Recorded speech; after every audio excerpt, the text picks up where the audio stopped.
the borderline. I'm often asked for my views about the borderline. Those that state that they are a borderline, those that have borderline personality disorder. What are they? What is their relationship with the narcissist? Do narcissists prefer borderlines? With regard to the borderline, I regard it as a misconceived description, and that the description of borderline ought to be removed because it essentially covers two groups and in a misleading manner. The first group is that it affords the title of borderline to individuals who are actually suffering from post-traumatic stress disorder.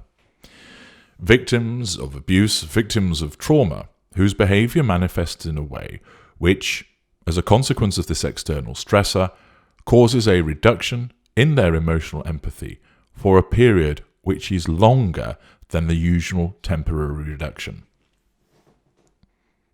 An external stressor, such as fear, alcohol, drugs, loneliness, bereavement, stress, financial pressure, abuse, and others, will cause, in an individual that has emotional empathy, a temporary reduction in that emotional empathy, resulting in behaviours which would be regarded as potentially disordered, certainly problematic, aggressive, chaotic, bewildering, confusing, up and down in nature. Usually, where there is a reduction in that emotional empathy, it tends to be, the consequent behaviour tends to be directed towards one person, invariably the protagonist. And it is they who are on the receiving end of the unpleasant behaviour, the lashing out, the tirades, possibly physical violence. Or an individual who is trying to help, who gets caught up, in essence, in the crossfire. Sometimes, however, the individuals affected by the response of the individual with their reduced emotional empathy are more numerous. Usually, the incident is temporary in nature. It could just be a few minutes, or a day or two, maybe a week.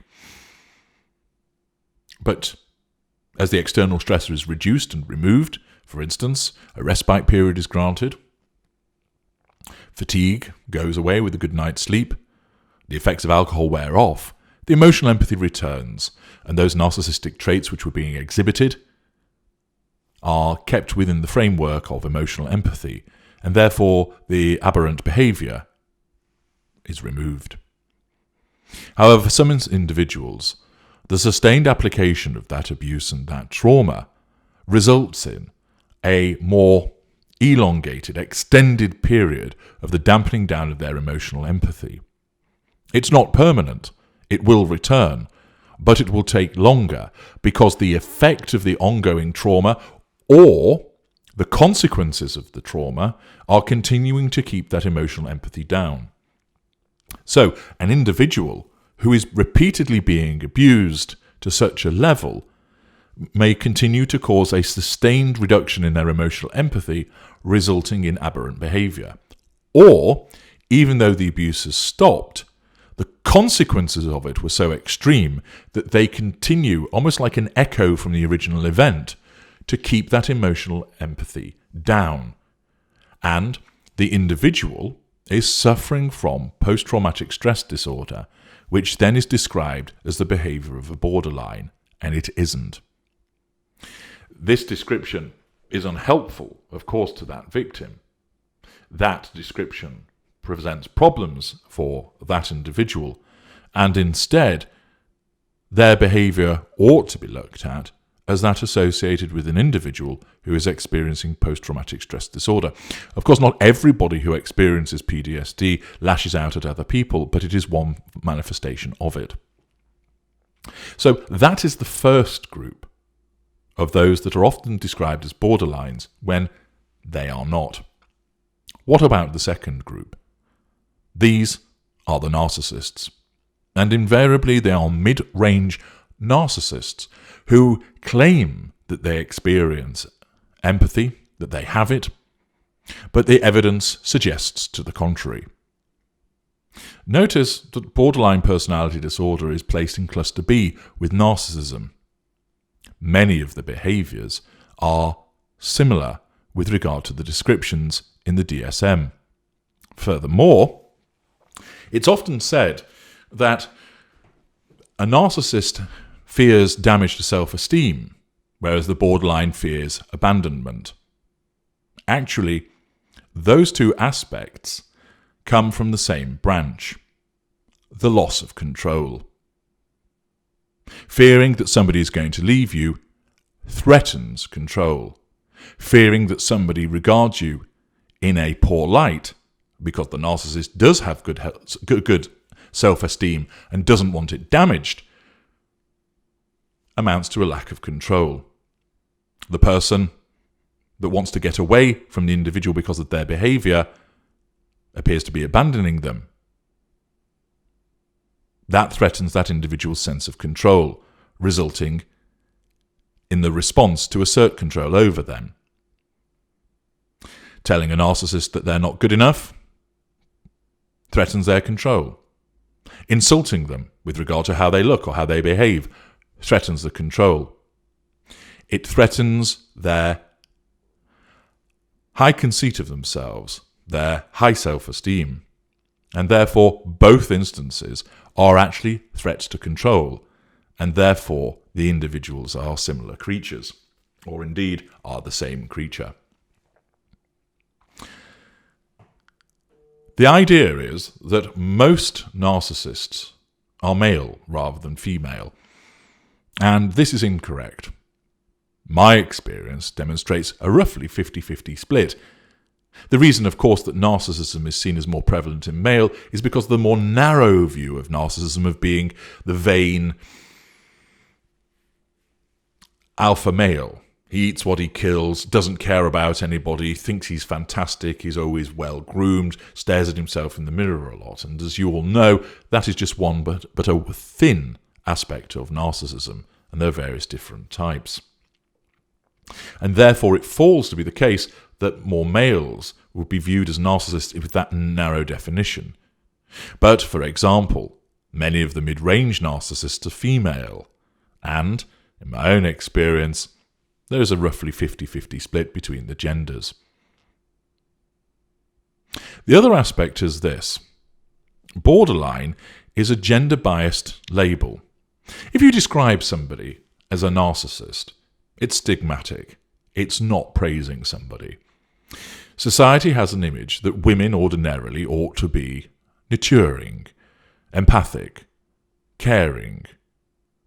And therefore, if their behaviours, which are those of a narcissist, were labelled as such, that would stigmatise. And instead, the term borderline came about in order to, in effect, almost call it narcissist light. The behaviours are those of the narcissist, but are not described as such to avoid the stigmatic effect. And you'll be aware that a much larger proportion of those diagnosed as borderline are women as opposed to men, bearing out this gender bias. If we look at the behaviours, interestingly, I've had many people say to me, actually, a borderline's worse than a narcissist. Well, actually, that is just a narcissist you've been dealing with, and a particularly difficult one. You see, many instances you will get individuals who will say, I can't help what I do. It's my borderline in me. I have emotional empathy. I just can't help the way that I behave. That is blame shifting, but a very subtle form of it. If you know that you are engaging in a behaviour which is causing difficulties for people and you do nothing about it, that denotes an absence of emotional empathy. I engage repeatedly in behaviour which causes problems for other people. I deem it as justified in order to get what I require. I know that people see it as difficult, but I don't care because my needs come first. I have no conscience, no guilt. I have no emotional empathy. Unaware narcissists also cause problems for people. Those which have no awareness at all don't even realise that they are causing a problem for other people, and if it's pointed out to them, you get the blank look. They're at a loss. Those are the lessers. Mid-range narcissists are capable of understanding that their behaviour can be described as problematic, but it is never ever their fault. They will blame something or someone else. You made me do it. It's because I'm tired. Well, if you weren't nasty to me, I wouldn't have to then not speak to you. It's always someone else's or something else's fault. What do the borderlines do? I can't help what I do.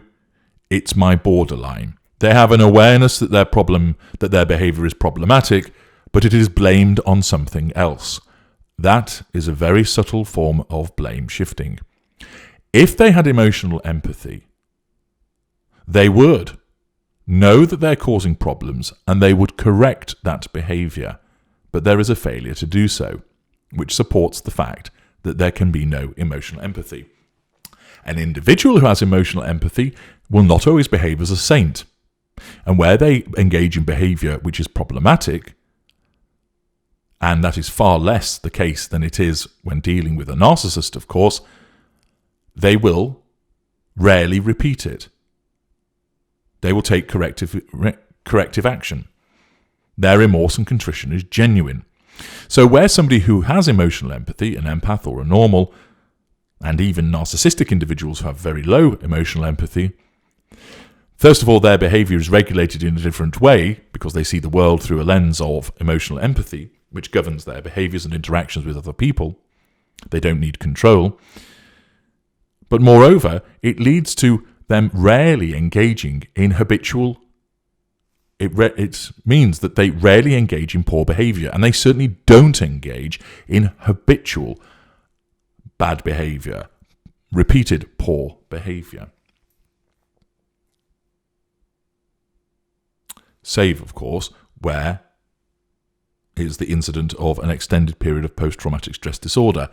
But even then, that will go away given time. And that draws the distinction between somebody who has emotional empathy and somebody who has not. Somebody who hasn't, the behaviour keeps happening again and again and again. And no matter how aware they are of what they're doing, they don't accept responsibility for it. Because they don't accept responsibility, because they don't make any change, and they blame it on something else. And they may talk about how, I wish I could be different. I wish that things could be a different way. Well, do something about it. But it doesn't happen because there's no emotional empathy to drive the behaviour. The lashing out is as a consequence of a threat to control. The claim that somebody's going to leave them, the fact that they're walking away from them, is a threat to the control in the same way that it is experienced by a narcissist. And therefore, that is why a section, not all, but a section of individuals who are borderline are actually mid-range narcissists. And of course, if you point this out to them and explain, your behaviour shows over a period of time, demonstrates a pattern of repeated behaviours that demonstrate that you have no emotional empathy. You blame shift. You show a response to a threat to your control. You need to assert control. You express contrition but then go and behave in the same way. You behave with an absence of emotional empathy. They will not accept it. They will not alter their ways. They will continue. And therefore, the borderline will protest. No, it's not my fault. I just can't help being this way. It's the fact that I'm a borderline. It's my borderline that does this. I do have emotional empathy. Well, if you do, why aren't you exhibiting it? Oh, it's because I'm a borderline. No, that's blame shifting. And there will be doubtless those that will disagree with me with regard to this. But of course, what is happening, that's the narcissism. Demonstrating that they will not accept that they ought to be responsible for their behaviours. For my part, I know that people should say that I ought to take responsibility for my behaviours. I do. I know what I do, and I continue to do it because it serves me well. People say, you ought to change, you should know better. To which I say, I do know better. This is effective for me. I don't care about the others. and therefore it is appropriate for me to do this. I don't care that the impact it has on other people. It is justified. It is necessary. It is appropriate for me to behave in that way. With the borderline, they are either individuals who are suffering the effects of post-traumatic stress disorder, which is impacting upon their behavior, resulting in disordered relationships for a period of time, engaging in behaviors which will be seen as inappropriate and abnormal for a period of time. But with the appropriate help and guidance, they will move away from that and their emotional empathy will return. And that is why, in some instances, it is declared that, in inverted commas, borderlines can be helped. Those are the ones with post-traumatic stress disorder. The ones where there is no progress being made, that there are years upon years upon years of the repeated behaviours, the rejection of accountability, the continued manipulative behaviour, the protestations of I can't help it, it's not me, all of that is the behaviour of a mid-range narcissist. Some of you listening to this will have been described as borderlines. Many of you will in fact be those that are suffering from post-traumatic stress disorder, as I've mentioned. There will be other individuals that have been entangled by somebody who is borderline, and then you will realise, actually, yes, what you say makes sense, HG. These individuals are actually narcissists. They exhibit the same range of behaviours, responses, manipulations, and absence of emotional empathy as the narcissist. That is why? Because they are one. And that is the distinction. I know that a particular psychiatric association has done away with the concept of the borderline, not recognising it as something that ought to be a diagnosis. But my firm view in this matter is that there are those who are called borderlines and they're not. They are victims with post-traumatic stress disorder, and there are others who are not borderlines. They are mid-range narcissists, but of course they will never be able to accept that because their narcissism will not allow them to do so.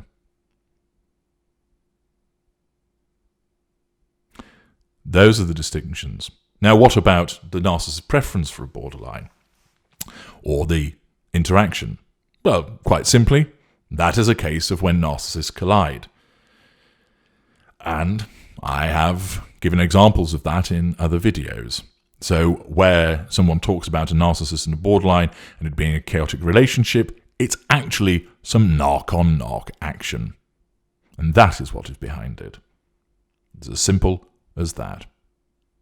Or you might have an instance of where it's a narcissist involved with an individual who is a genuine victim, and their behaviour towards the narcissist is as a consequence of the abuse occasioning post-traumatic stress disorder, causing a reduction in their emotional empathy, and therefore they respond with aberrant behaviours towards the narcissist, so that outwardly it looks like a chaotic relationship. The distinction is that that individual, once removed from the narcissist and with restorative assistance, will have their emotional empathy return and the behaviours will disappear because emotional empathy returns. I'm HG Tudor. Thank you for listening.